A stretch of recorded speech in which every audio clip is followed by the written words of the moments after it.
How to screenshot on Snapchat on both Android and iPhone without notifying the person. So first off, you want to open up the chat that you want to screenshot, and then you want to enter airplane mode. Now the process is the same for both iPhone and Android. Like I said, just scroll down like this and find airplane mode and enable it. The little airplane icon, click on it, okay?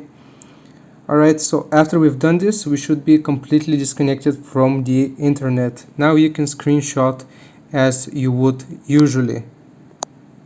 Okay, I've just taken a screenshot, and as you can see, it says here you took a screenshot of the chat.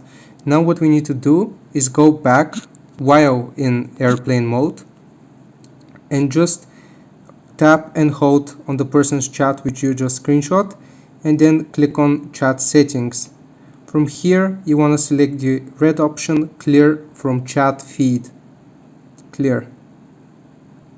Okay, now exit out of Snapchat and just close it. And you can re-enable your internet connection. Just exit airplane mode. So now if we open up Snapchat,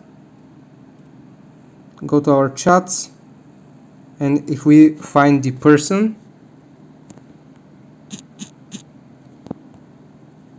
as you can see, it doesn't say that we took a screenshot. Thank you for watching. Leave a like and sub. I'll see you next time.